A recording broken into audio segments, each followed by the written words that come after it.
already trained, or you can send 2 new people who you know want to be trained. But however, on the day of the exercise, we must have persons who are trained in radio operation.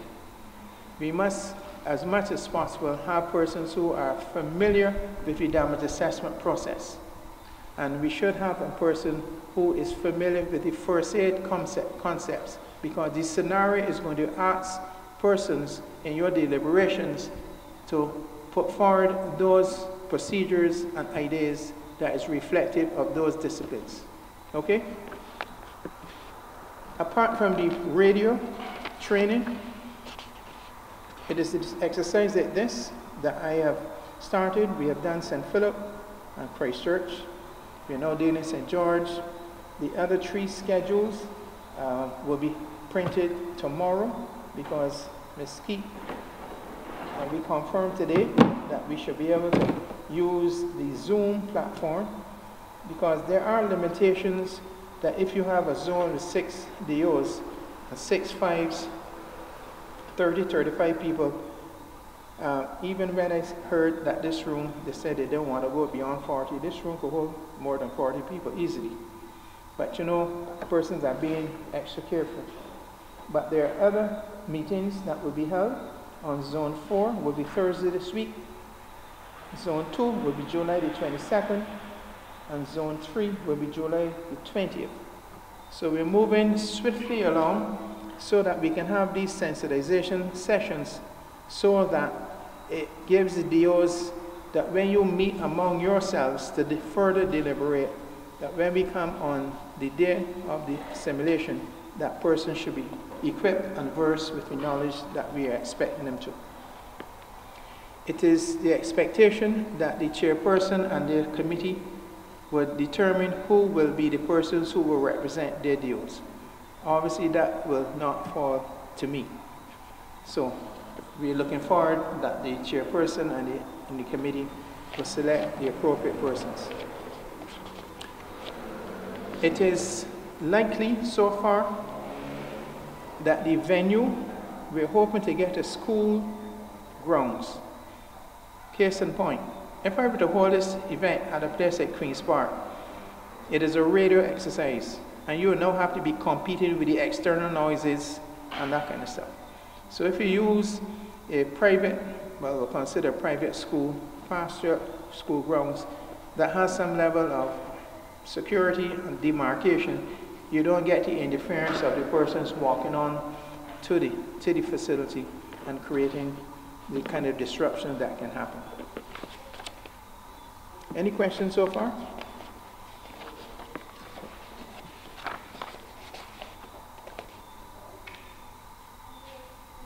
The hurricane season is 2 months into the season, and if we were to anticipate that this is the 5th consecutive year that the predictions is to have an above average hurricane season, there's a lot of speculation among the stakeholders that persons have this inkling that we may get some kind of system this year, because the increased temperatures across the Atlantic, the latest figures and information is that with the increased temperature, it is likely to have the formation of what they consider to be superstorms, which is likely what happened in the Bahamas last year and what happened with Dominica 3 years ago.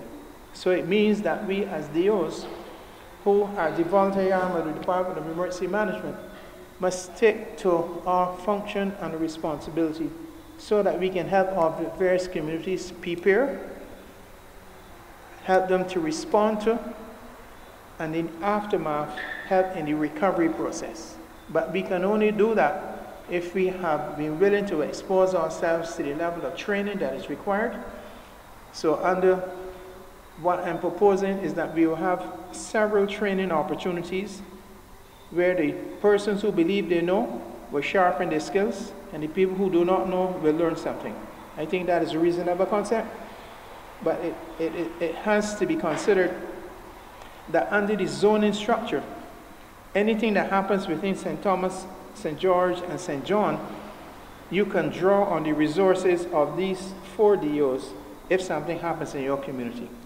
Because something might be happening in St. John and they may not have the capacity to deal with it because they may not have a piece of equipment or they may not have at the time the number of persons and the resources. So you don't have the opportunity to draw on St. Thomas and the 2 St. George DEOs if something happened in St. John and vice versa. So I think we can see there is some inherent benefits that the zoning will bring. Let us go straight into the scenarios, and as we go through them, we very much would like at the completion that to hear, not the completion of the meeting, the completion of each scenario as I read them out. I will be calling on the participants to share your ideas as to what you believe or what you think could be the role of the DEO. I believe that your chairpersons would have received these scenarios and you are asked to share them with your membership so everybody is reading off the same page. Scenario number 1. The Met Office has issued a tropical warning that Barbados is likely to be impacted in the next 24 hours by Tropical Storm Montgomery, which at the moment is recording conditions of 50 miles an hour. The Met Office has issued a tropical storm warning that Barbados is likely to be impacted within the next 24 hours, which at the moment is recording conditions of 50 miles an hour. That is the first scenario. I want to throw the floor open to some of you. Keep your comments brief as possible, because we have 5 and we have any other business to say we'd like to share some information, but keep it germane to the scenario. I have a list of things that in case they don't come up in the discussion, that they want to share with you, so that you have a good understanding as to what are the likely responses the DEO can have. Anybody want to give it a try first? Yes, go ahead.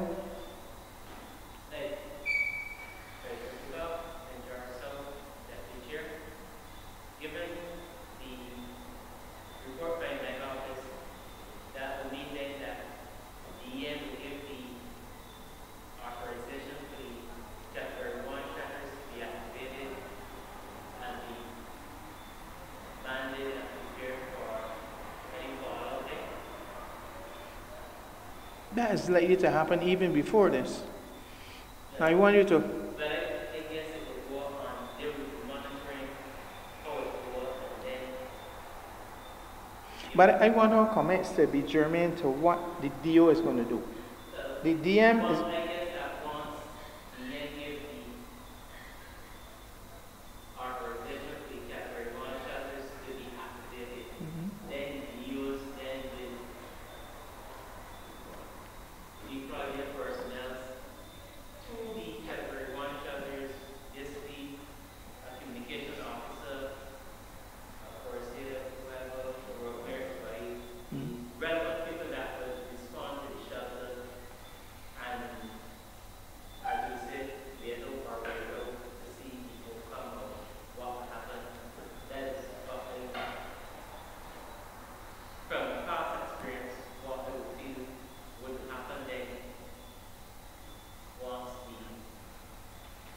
word is given to activate the shelters, the relevant DEOs that have the category 1 shelters, the personnel will respond to the shelters and each man will fall in if there's his or her role of what they have to do. Okay. And when you to pause there, and let's go back. The Met Office has issued the warning. What we would like to achieve going forward is for people to recognize that the Met Office is the only official entity that we should be taking information from. Okay? Secondly, is a tropical storm warning, which is the last warning that you're going to get prior to the impact. So your DEO should already been activated. Remember, we're looking at the activation and the function of the DEO. So when you have received this scenario, what could be coming out from the individual DEOs is the bare fact that we have already been alerted from the time that we had the advisory, because what is now necessary is for DEOs, when you get the advisory, the Met Office has stated an advisory that a system is coming across the Atlantic, okay? We don't know where it's going to go. It is only after it has been established in a structured form that you can start getting more detailed information, correct?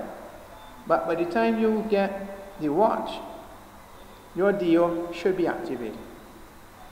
It is very important that if we are not doing this at this present moment, the first thing is a DEO, I can use the term DEO chairperson, SCOC.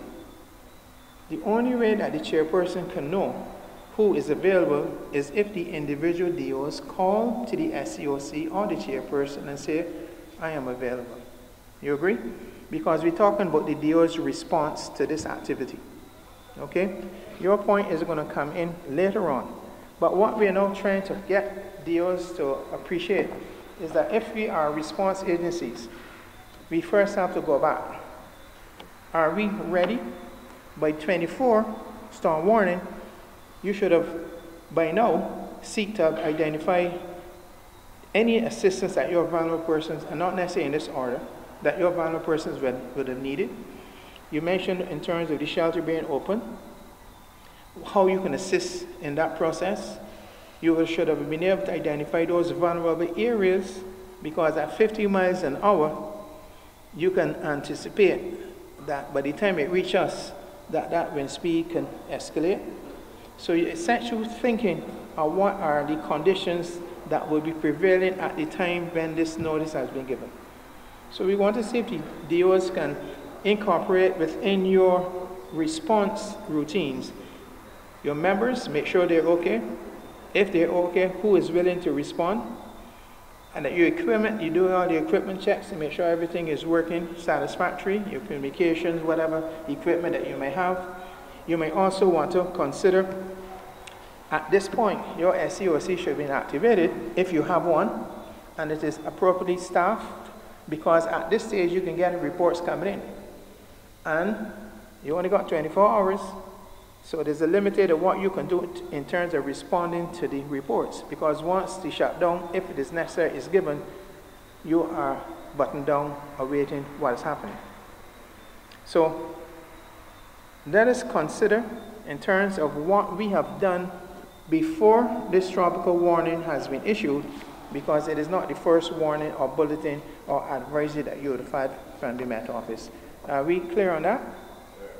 I know that we already do these things, but we want to see it coming out in the simulation.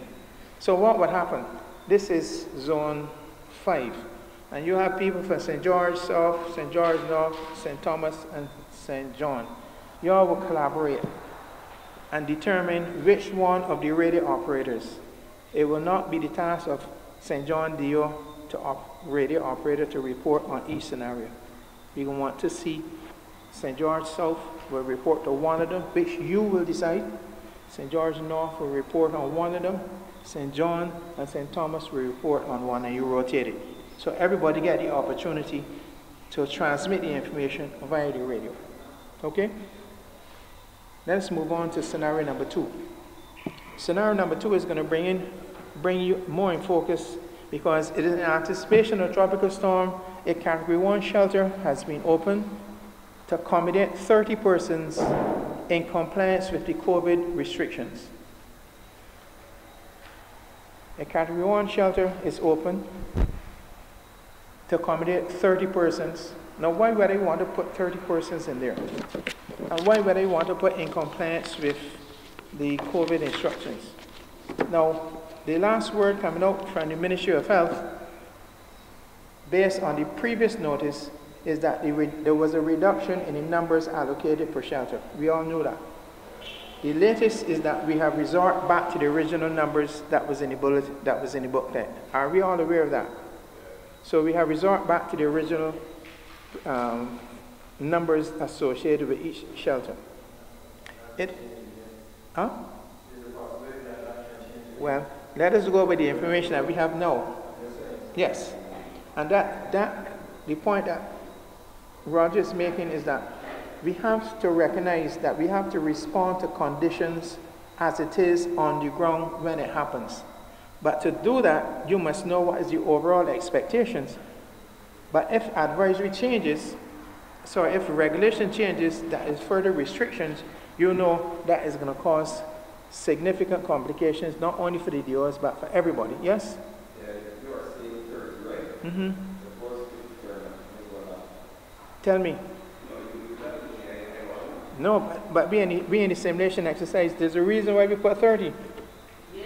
If a shelter is designated to hold 30 persons, you are saying that you have the management structure to accommodate 30 persons.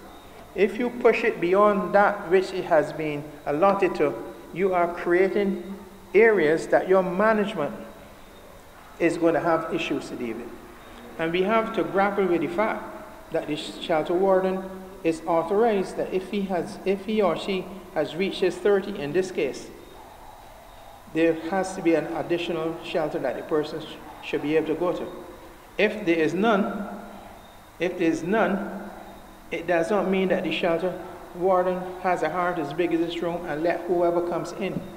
Because if he doesn't have the space, if he doesn't have the numbers to administrate the shelter, if he doesn't have the facilities, what you are actually doing is creating an environment where the management of that shelter can be significantly compromised. And that is why the role of the DO is to urge people, all right now, that you should be seeking alternative means of sheltering with friends and families, coming to you in a minute, so that you don't overburden.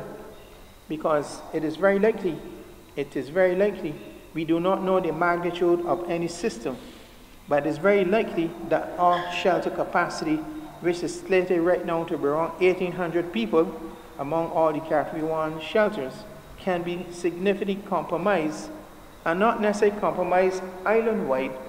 In St. Michael, where you have densely populated with a lot of wooden structures and a lot of other environmental issues, you can see that they can be overwhelmed and based on who is allocated to go to what shelter. Yes, sir.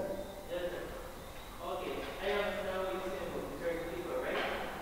But before, if a shelter is supposed to have 100 people before COVID-19, if, he said, if 50 people turn up, and you got your up to 30, you can turn it back?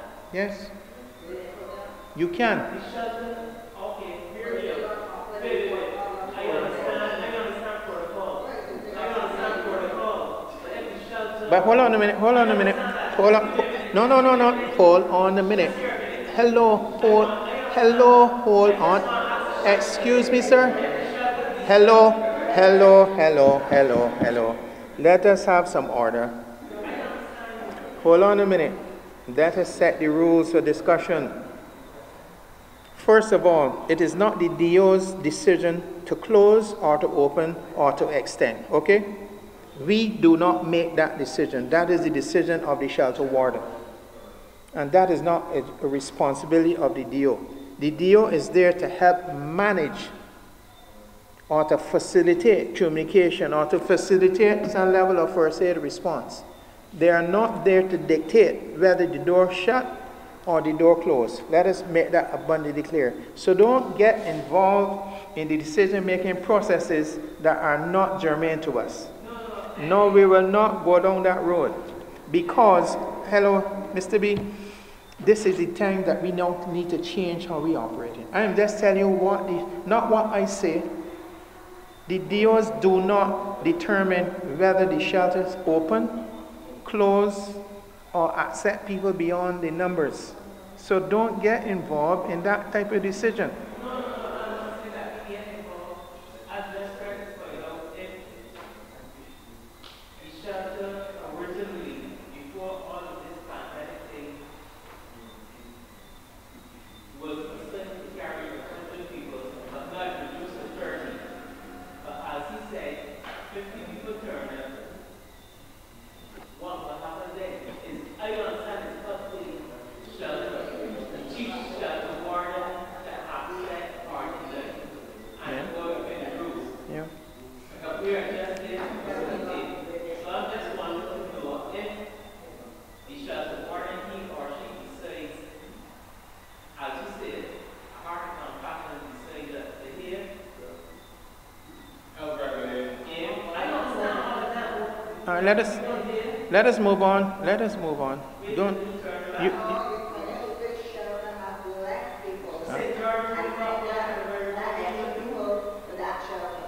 no, let us look up. Now, there's a reason why this information was put here, and we're not going down your road, sir. It is then, this is how the DEO can help alleviate that problem. Because you know where the next near shelter is, that you can seek to direct those persons to the next available shelter. Okay?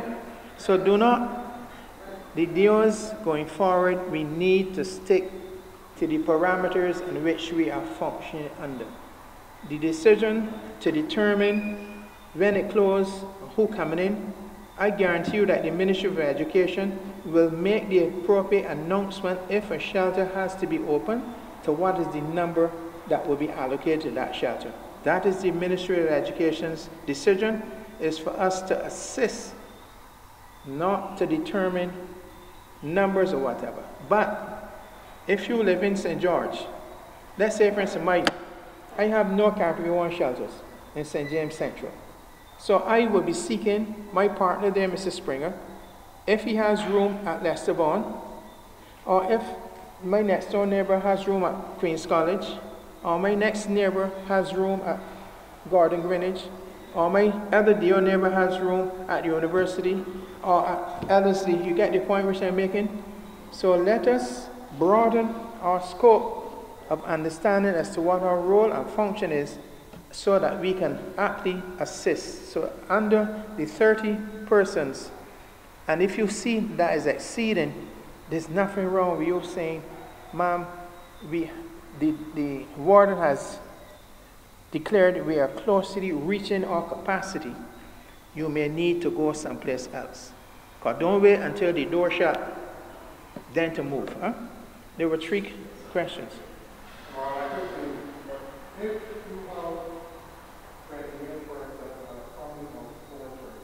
Now hold on a minute. There's enough space in here that you can take off your mask. No, I'm just asking if you have a training person already in the shelter coming up for workers. Do you turn them back because you will have 32? Do you call the EM and say, I have 28 and I'm coming up for? That is the... I don't catch myself too, because it also depends on if you have 2 extra areas. You only have 30. I guarantee you ain't got the beds. But again, that is the decision of the shelter warden. What we can assist, I come to you now, Ronald, what we can do as DOs assigned to that shelter is to communicate that message, if needed, to the SCOC and let somebody else who are an authority to make that decision. Okay? But don't let us get involved in that type of decision-making process. Yes, Ronald? I was saying earlier on, from Johnson, what you were saying, it's called networking deals. Network deals. St. George being network. In addition to that, whereby that the shelter, my colleague were saying that the whole of Hampshire now is going Turkey. The DEOs need to know the residents and areas, right? Who can accommodate X or Y in case of a worst case scenario. Instead of going to a shelter, it would eliminate the amount of numbers going to the shelter, so that if you have to do the cross sheltering, it can accommodate your fellow Barbadians. That's correct. Now, you see, what I'm hoping to see coming out of this scenario is that you, the members of the DOs, are using your initiative to speak to, what is your response? So, if he is saying, and he's correct, that prior to the impact, that you were encouraging people to seek alternative places, all right, that is a function that the DO could be doing to help alleviate the overcrowding. Knowing the alternative shelters can also be your task of informing persons where is the nearest facility, all right? But we are there to facilitate and assist the shelter warden and his or her team, but we are not there to make the decisions. What we can do is to make some recommendations But if you make a recommendation and the person says no, leave it there. Yes, ma'am. My question is, will a family use a space? Pardon me? Family, if they want to get in one space. Mm-hmm. That's my question. He said a family of 4. Yeah. And they only 2 spaces and 2 spaces that direct back. Okay. But one family occupy one space? Yes, let me explain. The system has been, and not to my knowledge, I don't think it has changed. They try to keep families together. Single guys coming to the shelter will be in a group. Single females will be in a group. Persons who turn up in the shelter as a family, they try to keep family together, especially if you have children. Because you are expected in the shelter to look after your children. Don't expect to bring your children in the shelter and the person run around doing all sorts of different things, you know? So that is the procedure, to my knowledge, and I don't think it has changed. Right. And when we talk about spacing, let us also remember, let us come to the table and register first before you come in. Let us also remember that community mobilization to the shelter, and they are reminding persons that when they are going to the shelter, that they are required to do what? To take along their supplies. Because when you go to the shelter, you will not be fed. Okay? You will also want to help in anything pertinent to the administration of the shelter, that you then present yourself to the shelter warden. Sir, I'm a radio operator from St. George North DEO. I'm a radio operator from St. John DEO, regardless of where you are assigned. And I'm here to assist if you need any level of communication to the National Emergency Operations Center, because the reality is, I have never seen, I don't know how many head teachers are radio trained. I believe that some head teachers may be first aid trained, but a head teacher can't perform first aid duties in a shelter. He has the overall management of that facility to look at, and this is where we, the DEO, can fill in that role. Okay? We will come back. Let's go into the third scenario. On the receipt of information that Barbados will be impacted, and this is a very ticklish one, a motor vehicle accident has occurred as a result of a tree falling onto the approaching car. The road is impassable. Let's hear your views. On the receipt of information, now remember, the DEOs are either at the SCOC or you are at your individual homes.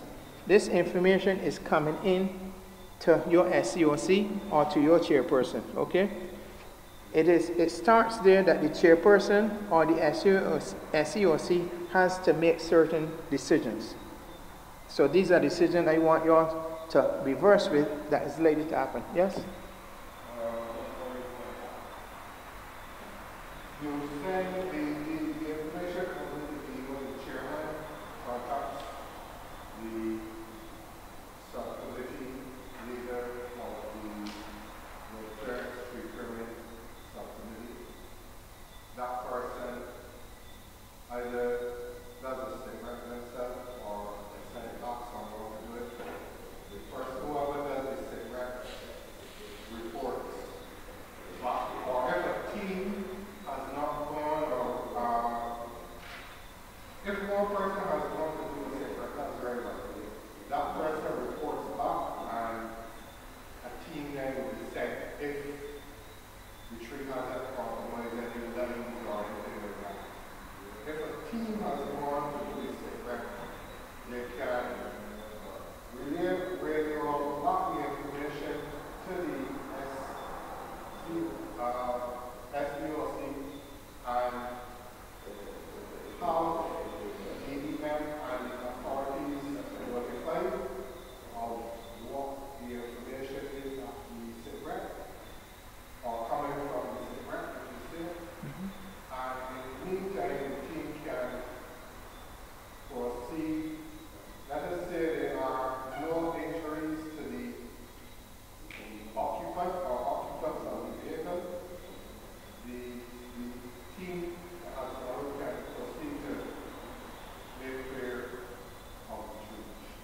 I would give you 60 bars.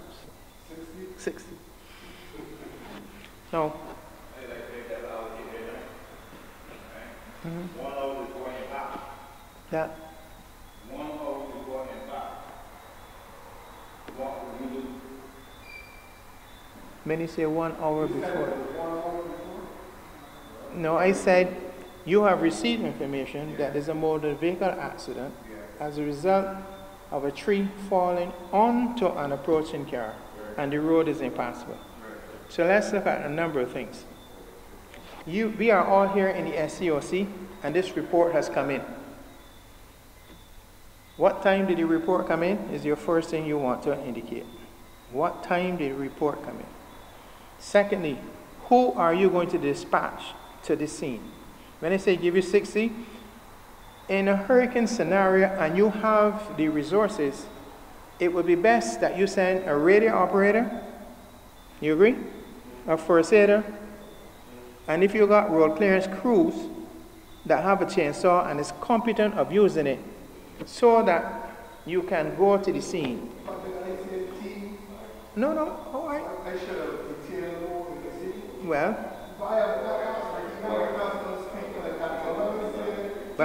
but hold on a minute.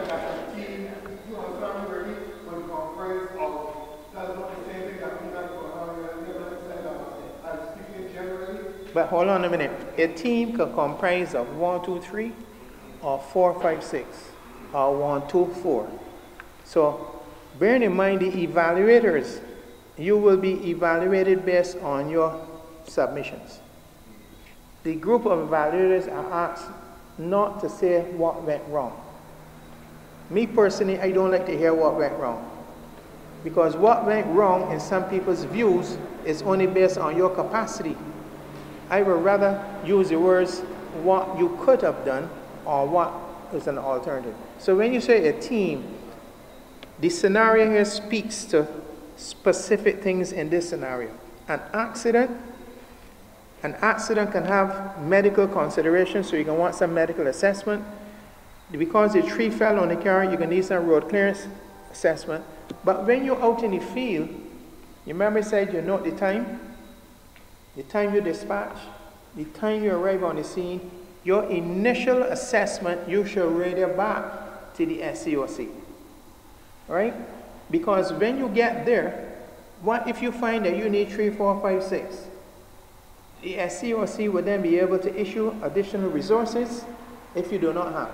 And if you realize that the magnitude of the impact is more than the 2 or 3 persons that you have taken in initial stages, you don't try to do a job that needs 10 people with 2 people if you have the resources. You understand the point I'm making? So we're just trying to get DEOs to get into the frame of mind of documenting and reporting. Because in a scenario like this, there's always a question of somebody who made a mistake and somebody want to have litigation or whatever. Don't mind we are protected by the Samaritan rule, but let us make sure that we are as professional as we can. And you must always be documenting. So your SCOC is knowing what you are doing at most times, because a report will have to be written on each of these scenarios. Okay? So your team has been dispatched. You get your initial report, what you have seen, and then you determine, because the person in the SCOC can't tell you what to do out there unless they take what you say, but you're the person on the scene. So if that 3-man team is there, what are the likely things that you want to do? You will want to, from the medical approach, to assess the condition of the victim of the car. Okay? Let me hear some of the first aiders, what the things that you would do.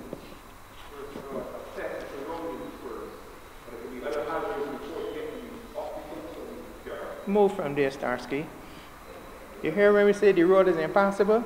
How many times have you been up to an incident and a man come down? I have been to accidents already and see policemen jump out the road. Because there's always the person who want to come looking. And I remember one time a person indicated, I didn't see the flashing light. It happens. Your safety is important. So whatever you do, you say the road is impassable, make sure, now you see if you turn it with one person, You see, if you turn it with one person, that you are putting yourself at risk, because anytime that you take your eyes off of the traffic in a scenario like this, purporting to deal with a victim or even a tree or whatever, you are opening yourself up to the oncoming traffic or bystanders who would have started to come into the scene at the time. So your safety is always priority. So, the road clearance team, I would like to hear, what did the road clearance team take with them? Caution tape, that they cordon off the area.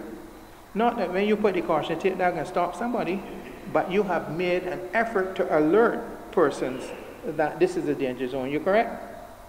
So you can put up your safety barrier and your caution tape. Persons may have to double up if you're using that 3-man deployment, right? And you want to determine a number of things. If it is an electrical car, what happened? Yeah.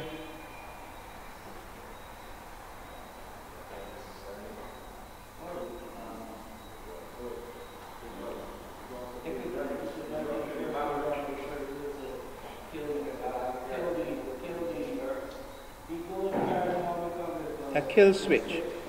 If it is an electrical car, the first thing you want to do even before you touch that vehicle is to activate the kill switch. Because if you have done an initial assessment and there's structural damage to the car and there are any cables that may be damaged that are coming in contact with the body of the car, and if it has not tripped or whatever, you want a kill switch. No, but I didn't say anything of wires. Okay. Okay. Because nowhere in this scenario did they say they're power lines. Okay. So if it is an electrical vehicle, kill switch. If it is a fuel vehicle, what do you do?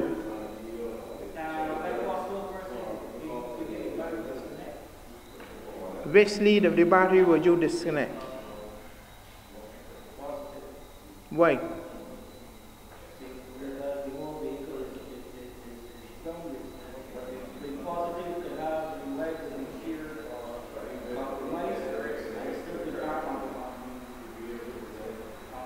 So why not the positive? Huh? Oh, you said the positive? Okay. And if you can't get to the battery because the tree is falling on the bonnet, what do you do? There's nothing you can do about that. At this time, in the initial stages, all you have to do is to be far more careful. Right? Well, that is a given. I can guarantee you, in most cases, that the occupant of the car is going to do that. But even if they didn't do it, you are right, turn off the ignition switch. You may also want to consider, you see, we are doing a 3-prong approach. So let us deal with the vehicle. You want to examine what part of the vehicle has been damaged, because if the tree fell on the bonnet, and the interior and the passenger seat and whatnot is intact, there's very likelihood that there might be minimal damage, correct? You sure? I like to put it. I want you all to be thinking, if the tree fall on the bonnet, the perception is that the occupants of the car are okay. Okay. I just want you to keep thinking. Because the trauma associated with that, and the person has other conditions, hysteric and all sorts of things. So what you may want to do in your medical assessment is the person what? Conscious? You agree?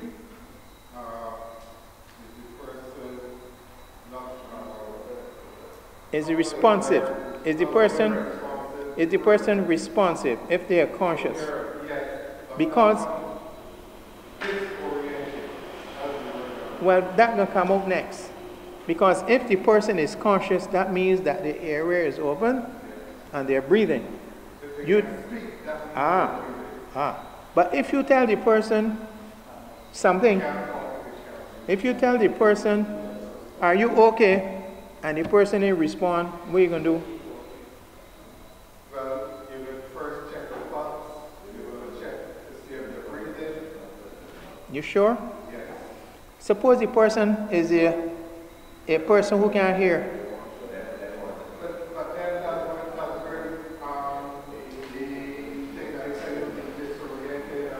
Not necessary. The point I'm making is that... If they are okay, but they cannot hear. No, listen to the question I asked.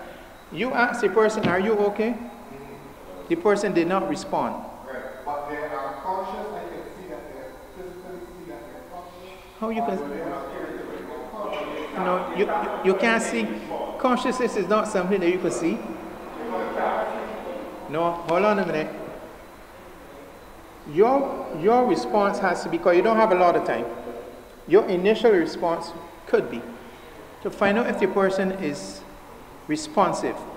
Because if he is responsive, if he or she is responsive, you can then, he or she can then assist you in the further evaluation. Because the bare fact, can you hear me? And they say yes. Can you hear me? And they did not respond. You want to do something else to make sure that they have understood your approach. But once they have responded to you, it tells you that they're breathing, but you want to make sure in an accident, depending on the nature of the damage to the car, you may want to cheat. Can you twiddle your toes? Because once you do that, you know that you have some level of continuity from here right down to your toes. You work in the paramedics, you should know that. Yes, but what I'm telling you is that if the guy is only dead, I say that he's saying, oh, looking at me and I'm speaking to him, I'm just saying that he's conscious. But he can't, I realize now that he cannot, for some reason, I don't know yet, and he said, for some reason, remember he said I can't see, and he's conscious, he's looking at me, he's looking around, and he does, he's not knowing really what to say or do. But when I speak to him, he doesn't respond, he doesn't physically act. So I still don't know that the problem is that he cannot hear. But more than likely, if he cannot hear, he will be a passenger and not a driver. Do they allow that person to drive? You put in something else now. Once you go along that road, More than likely, if he's that, hold on a minute. The reason why this scenario is written this way, you are now putting things that is not in the scenario. So if you put things, if you know, the deaf part is part of your basic training to determine if the level of injury that the person has had. And if you are expecting the person to respond to your prompts, if they don't respond to your speech, you should go another step to make sure that they respond to you in another way, either by inflicting pain or tapping on the shoulders or something else, okay? Also, the person tells you, okay, I'm okay. You tell the person, get out of the car? Okay. Is that the function or role of a first aider? But, okay. I didn't hear anybody say, tell the EOC to call the ambulance, and call the police, and to call 511. Huh? Okay, because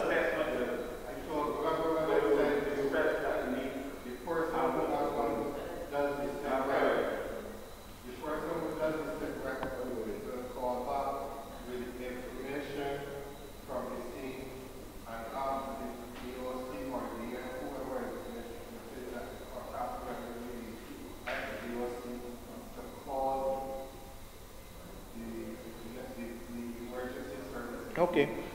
All I'm giving you a clue. In the evaluation of this exercise, the evaluators are going to be looking for procedural things that they expect a trained first aider should do. They can be looking at what a response person as a road clearance and chainsaw should be doing. They can be looking specifically at what the radio operator should be doing in terms of following your procedure, all right?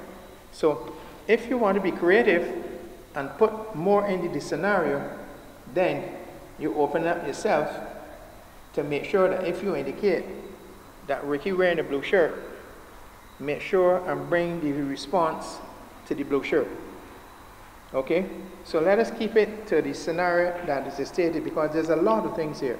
What is the status of the occupants of the vehicle? Has the ambulance and police have been called? What is your further assessment to determine the priority of response? Because in many cases, what should be the priority response here? Anybody quickly? Huh? Preserving life. You agree? So that has to be your priority. And if your priority is preserving life or stopping escalation of a condition that a person has experienced, you then have to determine what are the other factors that can prevent you or impede you from doing that. And that is where the priority response is going to come in. Are you equipped and trained to do it? The essential service have arrived. What do you do?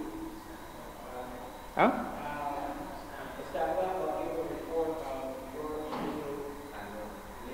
Man, I don't want to hear nothing from you. I'm a police officer. I don't want to hear nothing from you. No. Listen to me. I am telling you what has happened. Sometimes you as a DO, the ambulance turn up. By right, if people are following protocol, you're the first responder. Be prepared that you should be able to give a verbal report and a written report later on what you did from the time you arrived. Remember, he said, you know what time you arrived, you report this and report that. Many times the ambulance service people turn up. They might not have that level of confidence in you because they don't use the DO person, you're going to DO shirt, but that don't mean they know what you can do. But if you can demonstrate, sir, I am a member of the District Mercy Organization, I'm a first aider. I arrived here at 5 o'clock. What I did, I checked to make sure this, and bum, bum, bum, bum. The ambulance service person is going to say, good job. He can still have to know to do his own checks to make sure that you are correct. But at least he's armed with the information of the prior knowledge, because also conditions could have changed since the 4:05. I mean, the condition of the individual could have changed since 4:05 when you arrived, and the ambulance turned up at 4:20. You agree? So you must always be able to document, well, let's say document, but make sure you have your procedural things in place that you can report to when the persons come. Who do you report to? When will the tree be addressed? What is required to deal with the tree? What is the plan? Every response that you attempt, you should stop. What we can do here? Prepare a plan. Prepare what your medical response is going to be, what your activity is going to be involved in a tree. If by chance, that you can leave the tree until after the ambulance has arrived and make sure that the casualty is okay and whatever, do it. Because you're not going to tap on your shoulder for being fast and then put yourself at risk. But all that time happening, you have to make sure, because the police might not have arrived at the scene to help in the management of traffic. So you're going to make sure that somebody is watching your back and you don't have people coming onto the scene. When you cut the tree, where are you going to put it? Check your personal safety and the environment is safe.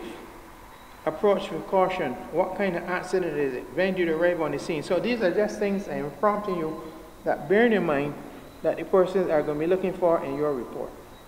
So you can get, so far, what we are trying to do, especially those who are now being formed. I can't wait for 2 years for them to get this type of information. The hurricane season is already upon us. There are some seasoned members who might have some knowledge, so it is for your task to share that information. And one report will be sent in via the radio. Okay? Yes?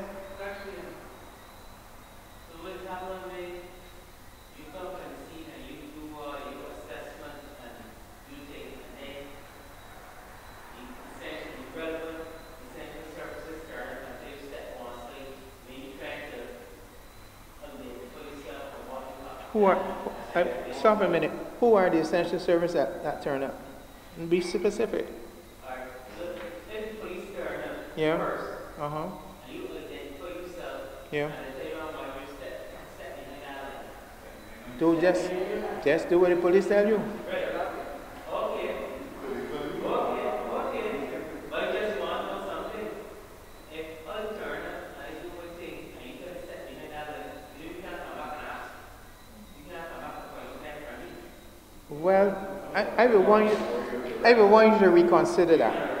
Hold on a minute. I'll come to you in a minute. Hold on a minute, Springer. Hold on a minute. No. No, but as soon, hold on. As soon as they turn up, I think they put myself. I want to tell you, I don't want to hear you. Step in here. Exactly, they step in and you What's the next movement? After you go behind there with that thing, and then we go situations. No, that should not be the attitude. Because you do not, no. You see, this is all of the mindset that we know have to change. We are there to serve the community. They have good police officers. They got good DEOs. They got ignorant DEOs and they got ignorant police officers. I come to you in a minute, Ricky. If by chance that he tell you to step one side, he is the authority. Step one side. Don't even ask another question. All you have to do, if anything happens, 4 o'clock, Officer Springer tell me, step one side. Because you cannot be held responsible for anything. Because we cannot compete with the police. If the ambulance person tell you, step one side, at 410, ambulance personnel tell me, step one side. Because there are the regulatory agencies. If the fire officer tell you, stay a distance, stay outside the caution tape, comply with it. Because to do otherwise, you see the shirt that marked DEO, your reputation now you're tarnishing, and that we can't afford. However, there's always the after report. What you would then do is that still submit your report. You have done as much as you were authorized to do, and let the chips fall where it is. Let me take Ricky first. Bear in mind that we must bear in mind that the incident commander takes the responsibility of the lead road in such scenario. So when that also tell you, okay, man, let's step back. The first police officer on the scene, I mean, he's accountable, and then the sergeant comes, the sergeant takes over. Let's hear Ricky. Just Sorry, no, I just want to support what you were saying in that respect. Then the officer comes on the scene and he said, look, just step one side, and it appears you don't even really want to hear it at that point in time. Do as asked. Don't give you a stick around, and as Patrick said earlier, he comes back to you to ask your question. I mean, you cooperate. If you can provide an answer, and maybe at that point you can know that he read it already. Let me talk to that. Good. All right? Because he may be able to assist me. Officers sometimes, they're under pressure. And it's burden sometimes. So when you come on the scene, another experience is some of them come in a grumpy manner, and some of them come in a pleasant manner. And all depends on who you meet up and who you deal with. But the idea is, as a district emergency organization member, if he says never sign, step aside. And if he comes back to you later, just cooperate. Because when you cooperate later, all right, that will be a plus for you, for the organization. I say the organization, you know. okay. That's why they asked them, when he asked you to step in and then walk with you to tell me, more children are but that's not it. And then we actually come call, remember there's a police officer, and he may have seen, as a trained person, that he may have seen something or noticed something. Okay. Hold on. Let us have one meeting. He may have seen as a trained person, may have seen something that the one of us did not see. Okay? And therefore that may be the reason we not send the step. Because he could easily that particular situation. Also, as the other guy did bring up, said if it is a what do they know? What's that junior man? No wrong with a rank. He could easily have waited until maybe a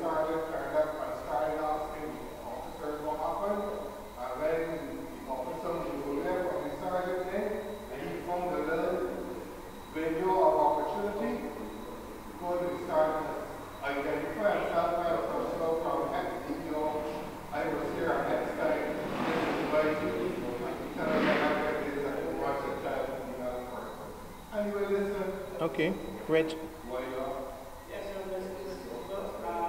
because of the question and your statement after the question, right? I would like to say something that sounds a little controversial, but I think that is good. It's your meeting? Because of the question, and as a procedure, right? Okay? We got to get to the point where sometimes we go out and our life we can't say a word. And it's only because he made the statement of what the police come and tell you who we understand. Because some of us, or some DEO personnel think that there are, yeah, okay, but we got to understand that in all cases, we can't do everything we want. As a first aider, in all cases, we can't save everyone. Because the statement was made earlier that priority number one is my personal safety. Yes. And it don't make sense going into a scene and compromising my safety when you have two casualties. And typical example, a couple of years ago, they had somebody that was in a well in Afghanistan and was cleaning the well. He succumbed in that well. And his friend, not trained, but he's done a day so out. His friend, not trained, wake them in the same well, trying to save them. And he ended up dead. You understand? And as a first aider, right? I've come and to live with this thing of myself, I cannot save everybody. I never what I can, first thing first, I am going to make sure that I'm safe. And if I go like any scene, then the first priority. Make sure to do my safety first, and then I will go on the inspection. Clarky? No, just a response to the fact that when police come on the scene, they send whoever the event is. If there's an incident, and the DEO is the first responder on the scene, and he reports the situation to control. And control call whatever essential services to respond. Would the essential services not be notified that the DEO is the first responder? Not always. Not always. Because sometimes in the world we have right now, the paparazzi, the unofficial paparazzi is getting there before the essential services. Because if it happened and I happen to be there, so it is not always that the police or the ambulance service may be told if the report comes from the DOSC or C or the chairperson. I'm quite certain if you call the ambulance service and you say, I'm Ricky Yard, chairperson of the St. George North DEO, that fact that you are saying you are the chairperson of the St. George North DEO is something that the regulatory agencies are going to respect. If you just call and say it's Ricky Yard, they might take the information but might not immediately respond because they have to validate that. But the other point which I will report that, hello, we can find you all 2 beers after this meeting. The other point that you must recognize that when the police says, step back, in every accident, there is always an investigation. And very often, people go into these accidents, they kick out debris, they do all sorts of things, and actually you are affecting the investigation process that now has to be reenacted to determine what may have happened. So if the police is so cued into the investigation thing, case in point, I had an accident right outside my house a Sunday afternoon. Okay? Luckily, when I got there, it was outside my gate. A police vehicle was passing. Okay? And he stopped. My first response to the person, are you okay? The person said, yes, but I just shaky. I says, okay. Just hold on a minute. I need to do a little checks to make sure that you're okay. What did the policeman come and say? Boss man, step aside. Now, I told you where the accident happened. My gate opened, and I went back inside. But I didn't stop there. I said, no, but see, you got to be above that. I went back out. He was more concerned asking the lady what happened, how the accident happened. And he told the lady, "Oh, get out." I said, "Officer, as the first responder, are you sure you want to tell that person to get out? Or who's you?" So I back off. You know, when the person get out, you know what you do? You get out and do something fall down. So, but he has to take responsibility for that because he's a police officer. I'm just a citizen. So all I'm saying is that something out of some people's ignorance, you just, as my friends here, let it pass. If it was my daughter or my son, now that's a different story. He can go compete with me because he is not going to give a directive that if I know would impact my personal family. But another person, in a sense, arguing with the man, because if he tell you move and you don't move, he can tell you, I can charge you for disrupting his response to the incident. So as DEOs, let us step back and recognize there is much as we can do based on the level of training that we have received. But in your report, what time you received your report, what was your approach, what kind of accident it is, what time you arrived on the scene, what is your personal safety, is the environment safe, since the road is impassable, what have you done to safeguard your approach, have the ambulance and the police been called, what further assessment do you need to determine, what may be required to effect the response. Now in terms of the tree falling on the car, is it automatic you're going to start cutting up? No. Stop, think, what is the plan? You understand what I'm saying?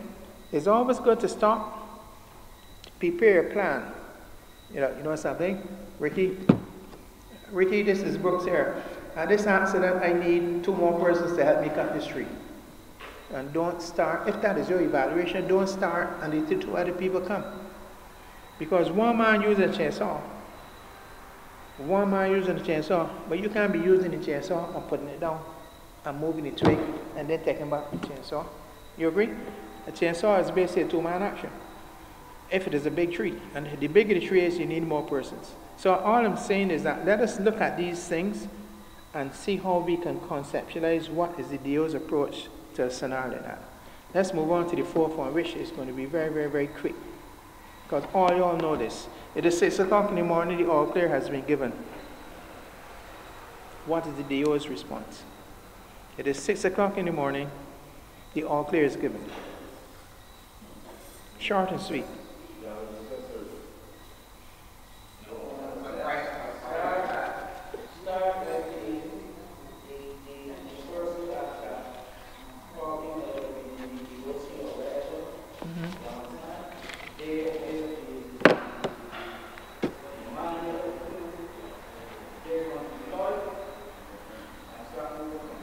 Now suppose I ask you to, yeah? I think the first thing that you need to do, now remember the initial stage is when you are alerted that there's a system, like we can happen. And members will have indicated, well, I'm available, so on. You have an impact. Are they still available?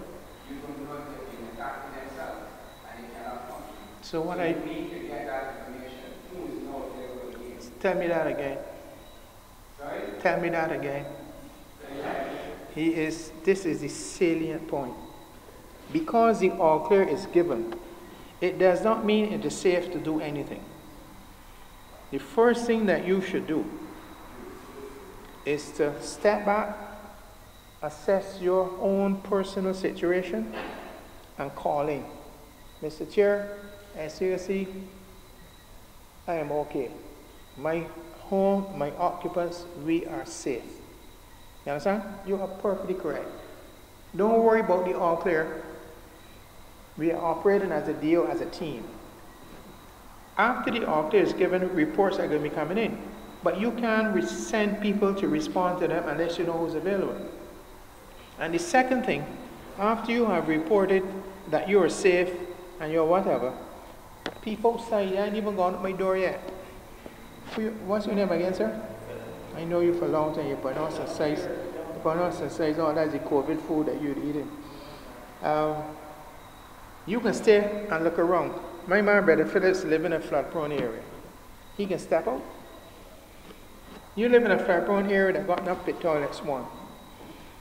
You remember, anytime you step in water and you don't have on the required PPE, you put yourself at risk.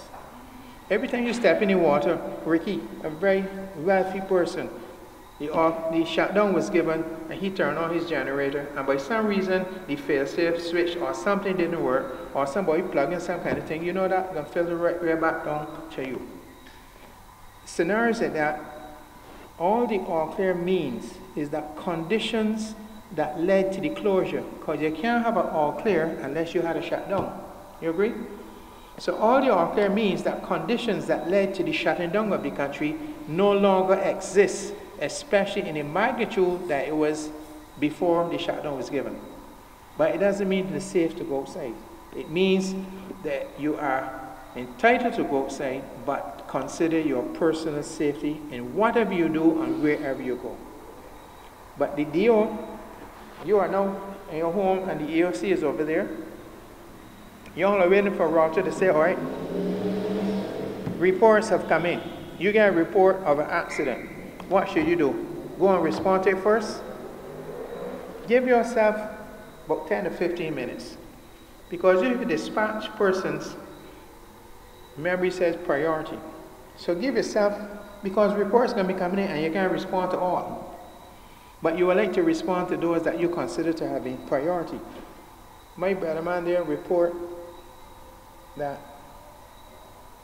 let me see now, the roof on the house shift.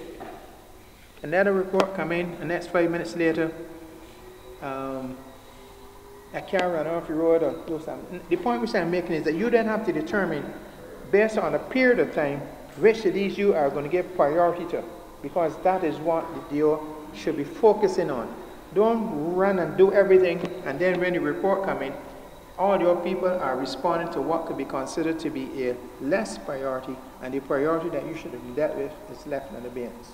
Okay? So, the all clear is given. Do you understand what that implies? What are your first actions? What is your personal impacts? What is your community impacts? And what is your plan to respond to the reports that come in over a given period of time? Don't go jolly riding. Have you determined what your PP is going to be? Because anytime you dispatch persons, they should have the appropriate PP. You agree? And whatever equipment that they're moving out with, you should have the appropriate PP. And now with COVID, masks got to be one of them. Gloves got to be one of them. Sanitization, pouches with some alcohol or something got to be one of it. It's like an underwear or panty, excuse me using those words. You got to put them on. Not my brother man tells you don't wear nothing so. And who do you report to? What is the collective report? And how many persons have been impacted? How many trained persons and equipped persons do you have to deploy? So all these are the considerations that you are given. And matter of fact, you can make these determinations in theory, but you can only activate them when the person's called in and say they're available, correct? Ricky? Okay? And then the last scenario, yes?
Now stick a pin there. You are assuming, that's a lot to assume that DM will know that information. Well, hopefully they will have something. No. They don't make it funny. But the DM is getting reports from you, and you. And therefore, I've always urged DEOs, if all of St. George North, this is St. George North, right? If all the St. George North members live in Charlotte Bridge, it is an advantage for the people who live in Charlotte Bridge. But it's an advantage to the people who live, how far? Market Hill. So it is very important that your DEO succeed to attract people from a wide cross-section of the community, so that the reporting is going to be even more accurate than the DM, because you can stay in your home and Market Hill and Salters and up by Carter's, do the bakery, and up Gun Hill, and I will get that information from within my own DEO. right, and you are then in a better position to call in because your persons are not foolish people. During a hurricane, you just get people calling in with some absurd things. You know, some people go here, where? How some people like to light fires. When an emergency happens, people just call in and tell you all sorts of erroneous things that sometimes what the then will now do is call on you to check and see the validity of it or what can happen. So, all I'm saying is that you don't always have to wait on DM, because DM can only give you information that they have received. So if you have members who live in your community who can give you that information, it's then for you to report it to them. But let's move on to the last scenario. Following the passage of Tropical Storm Montgomery, the all clear has been given. We received extensive reports of flooding, damage to some houses, and the loss of livelihood of 3 farmers. Let's go. Yes. There's extensive damage, extensive flooding, and the reason why we have put the farmers in there, it has been my experience that, and as a damage assessment supervisor, that very often people, and this is a fact, people do not see farmers as part of their damage assessment, you know. But farmers are people too. And if you don't respect them after COVID, I don't know when we will.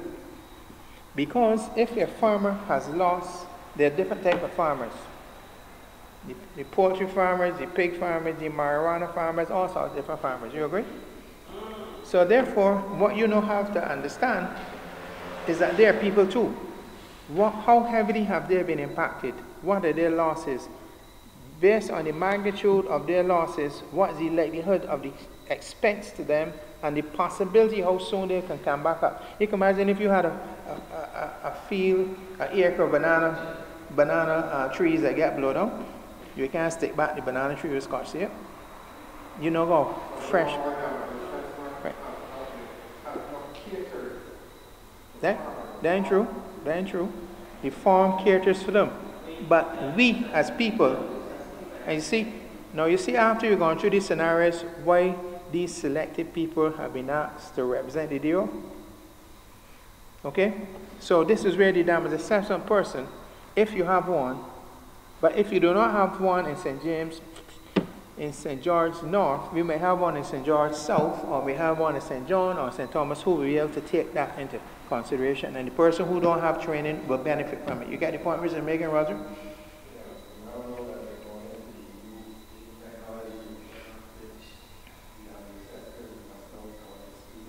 Well, the new technology, let me deal with that under any business here, because we made a big boo-boo on that. So, what you are looking for in this scenario is severity of the damage. Everybody is up level 1, level 2, level 3 buildings. Is there level 1, level 2, level 3 flooding? No. Is there utilities down? Yes. Telephone down? Yes. Sewage impacted? Possibly. Water down? Possibly.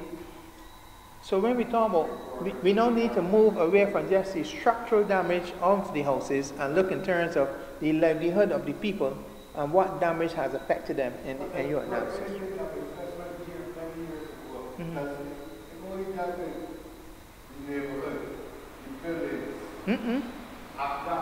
No, Nowadays, no, it was into farming. no, it was always there.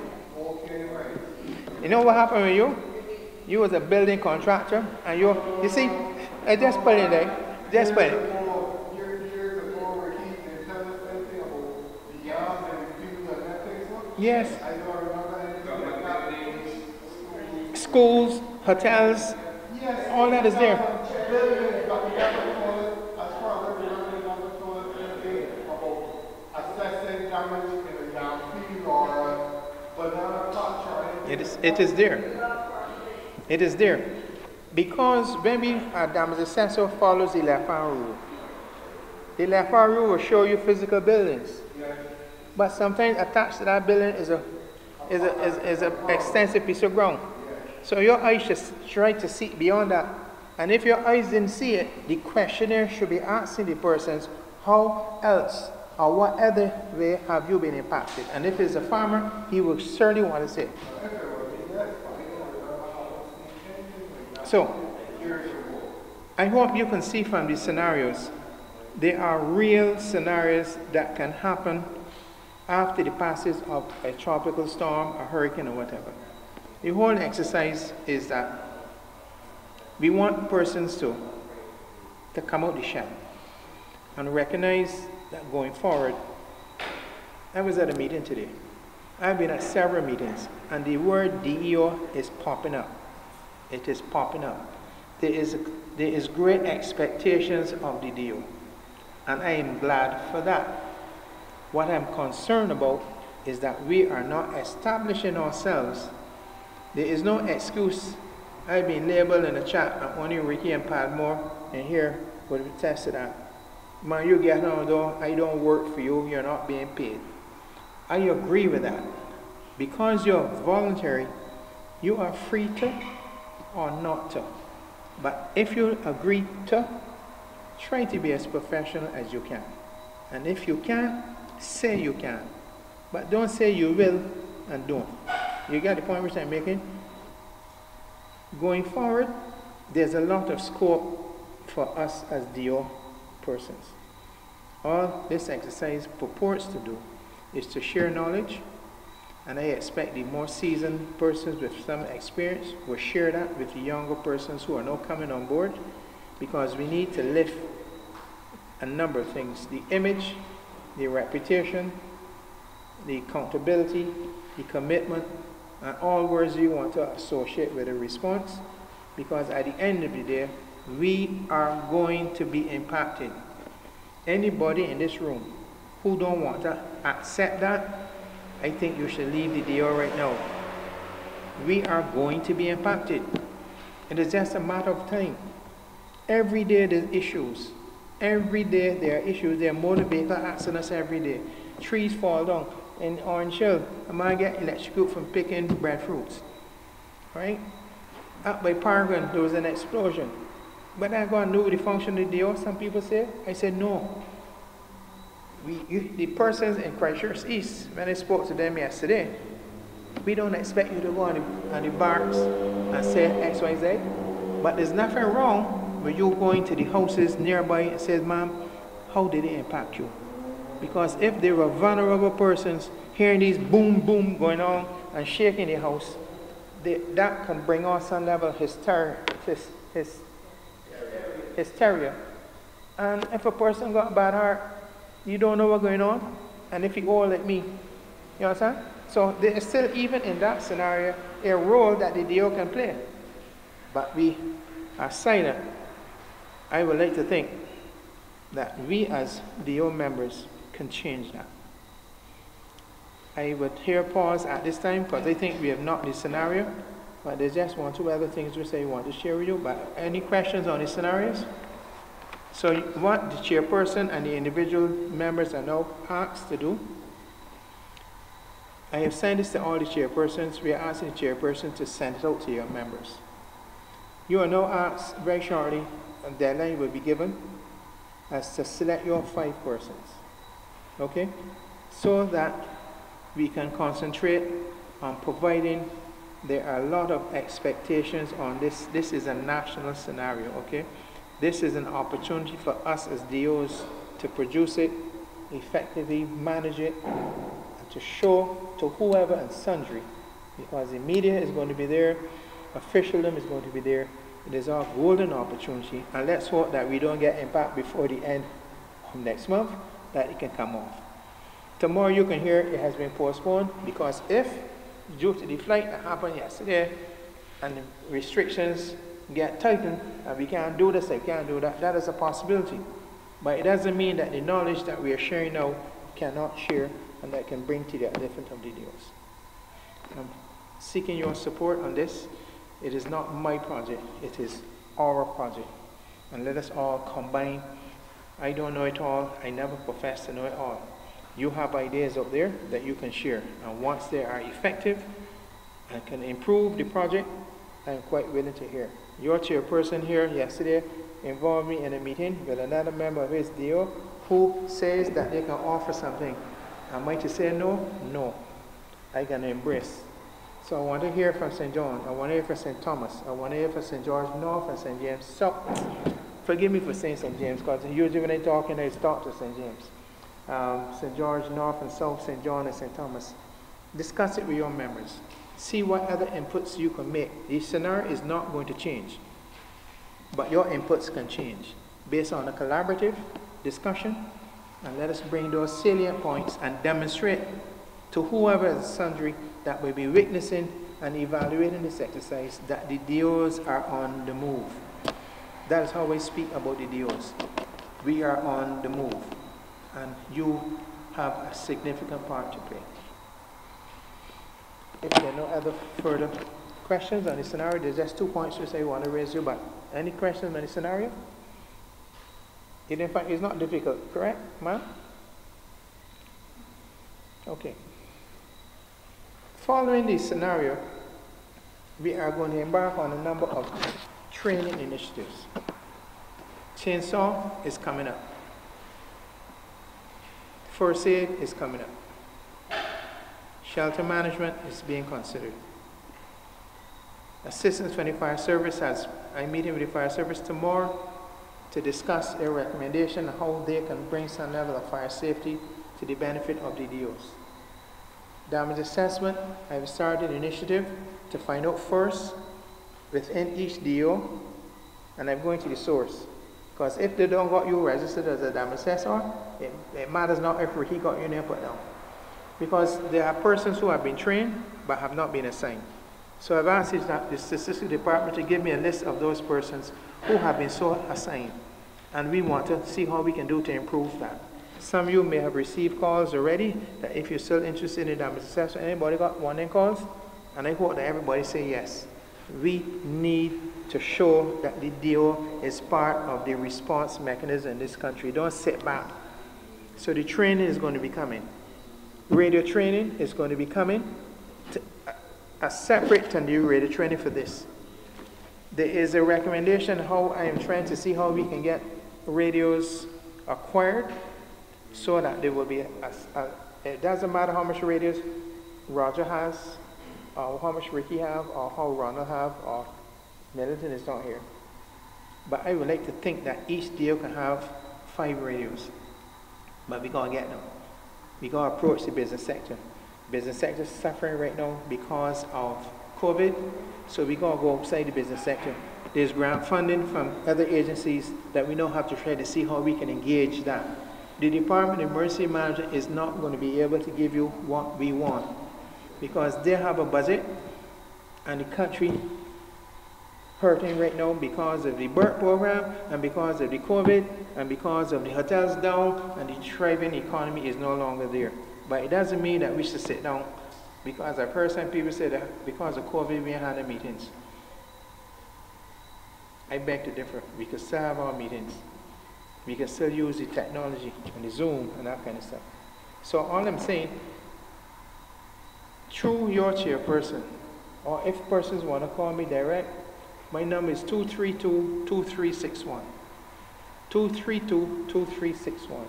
But I am trying to advocate your ideas. You're free to call me, but when you call me, run them by your chairperson or your executive committee as well, right? So that when we are discussing at chairperson's level, or if they have zonal level that we're discussing, no idea is left out, because I want to encompass as much persons in the decision-making process and the delivery of what the DEOs can be done. With that level of enthusiasm, I sincerely hope I can count on your support. It is not about me. It is about the country and how we can cope if something happens. How many people you have here from St. John? Only your one, sir?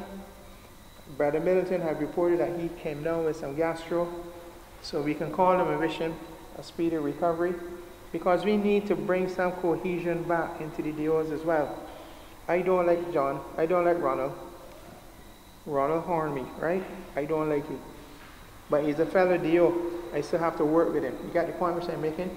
It is not about who you like and who you don't like, because we have to put those little things beside and look at the community that we serve. And we need to have a little bit more cohesiveness among the DEOs. I don't always agree with Ricky, and Ricky don't always agree with me. You understand? But there's one consolation. His wife is agree with me. You understand? So if I gotta go through the wife to get to Ricky, I can do that. Right, Ricky? Or shoot, Madam, sorry that I declared my hand. But I just like to make a little sport sometimes to break the ice. But the point which I'm making is that let us come together. There's only one DEO in Barbados. I'm gonna risk making that statement again. There is one DEO in Barbados, and you are part of that DEO. There's one fire service. There's one ambulance service. You agree? But I've got many police stations and many fire stations. You're all part of a structured organization under the DM that is expected to build the level of community resilience. Because the country's resilience starts with us. Because we are the community. We're going to mobilize the community, and the more the community is mobilized, the country will do much better as we respond.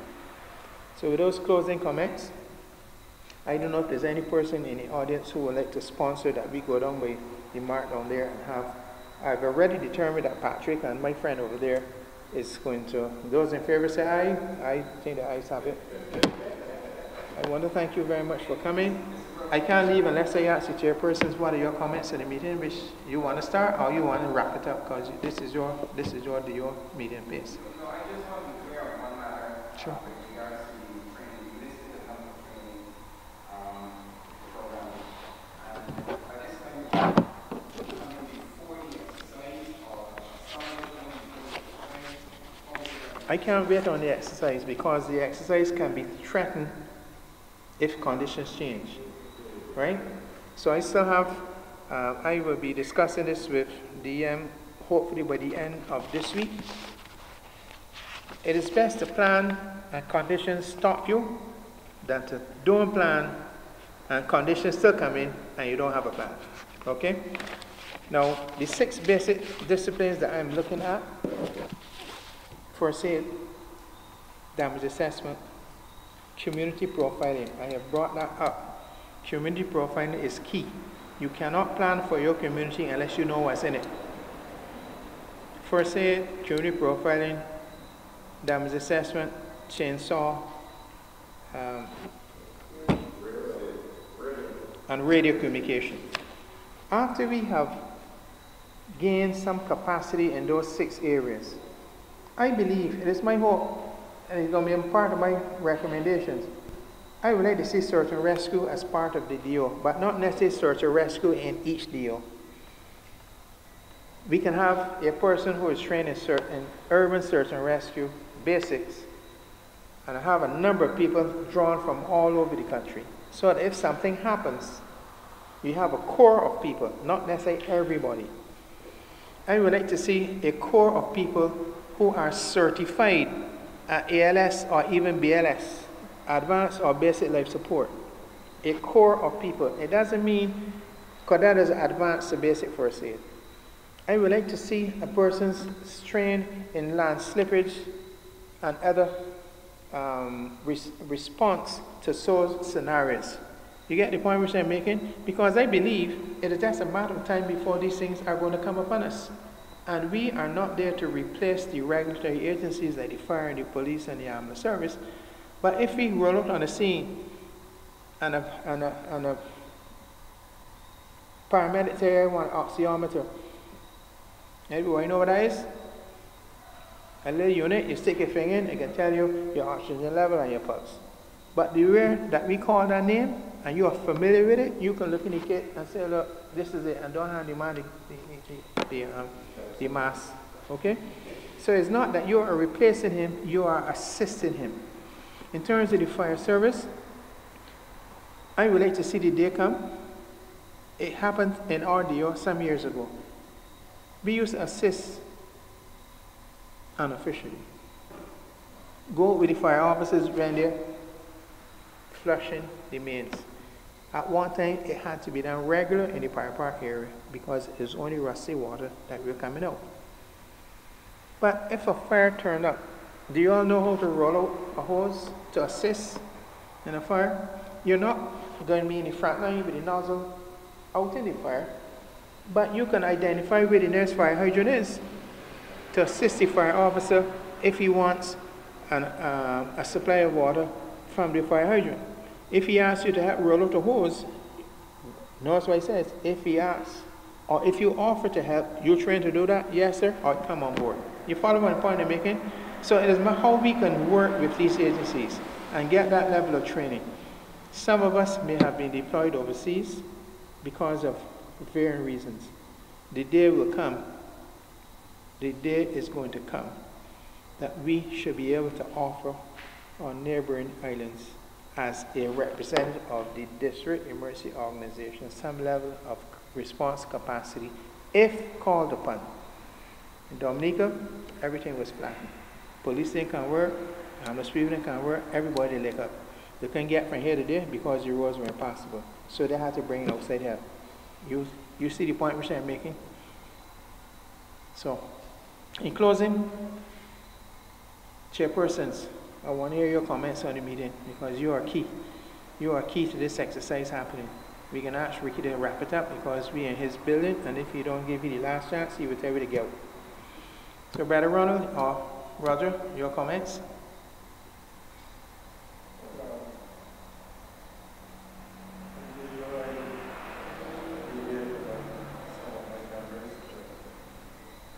Well, I only said chairpersons, but if he wants to give it to any member of his DEO. I can't speak on their behalf, but I'm sure that the exercise this evening will draw severe what is expected at the national exercise.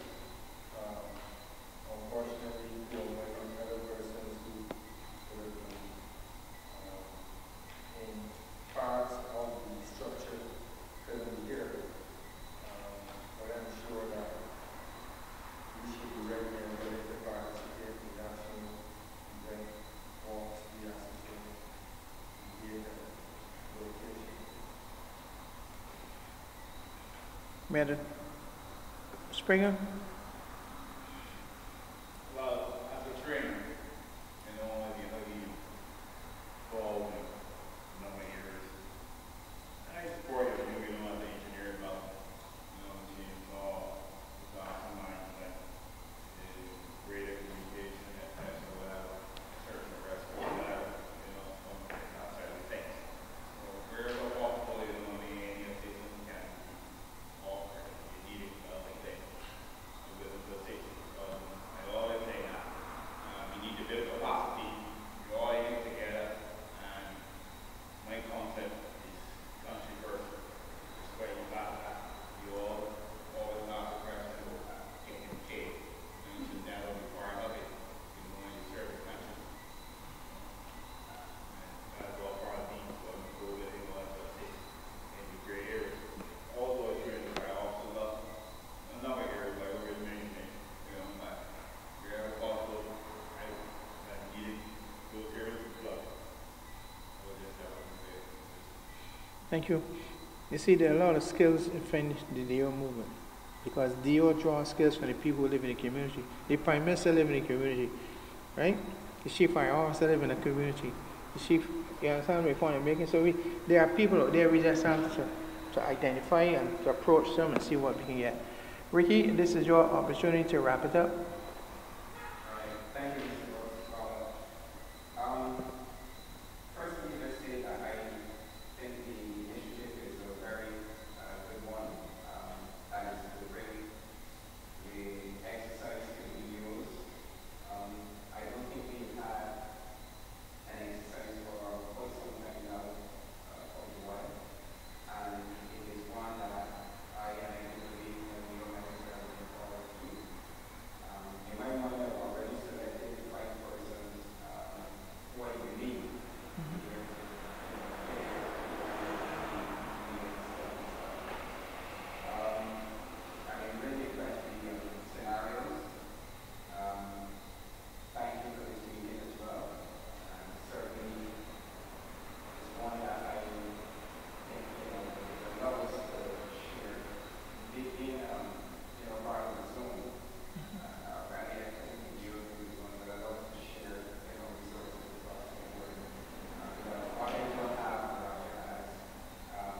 Eh,